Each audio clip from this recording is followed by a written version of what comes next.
আজ 5ই আগস্ট জুলাই গণ অভ্যুত্থান দিবস। 2024 সালের এই দিনে উদিত সূর্যের নতুন উদ্দীপনায় উদ্ভাসিত হয়েছিল লাল সবুজের বাংলাদেশ। ছাত্র জনতার গণ অভ্যুত্থানের মুখে ক্ষমতা ছাড়তে বাধ্য হন ভোটারবিহীন নির্বাচনের প্রধানমন্ত্রী, দেশ ছেড়ে যান শেখ হাসিনা। পূর্ণ হলো গণ অভ্যুত্থানের 1 বছর। হাজার হাজার ছাত্র জনতার রক্ত ও প্রাণের বিনিময়ে অর্জিত হয় দিনটি। অপশাসনের হাত থেকে মুক্তি পায় জাতি, তৈরি হয় নতুন করে চলার পথ।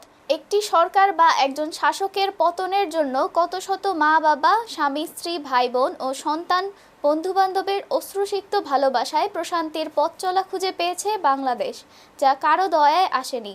লাখো মানুষের রক্ত, হাজার হাজার ছাত্র জনতার জীবন দান এবং স্বজন হারানোদের ত্যাগ যেন বৃথা না যায়, সেই প্রত্যাশা আজ লাখো কোটি মানুষের। সাধারণ মানুষ মনে করে দিনটি কেবল একজন স্বৈরশাসকের পতনের দিনই নয়, এটি বাংলাদেশের গণতান্ত্রিক চেতনা ও গণমানুষের সাহসিকতার এক উজ্জ্বল দৃষ্টান্ত।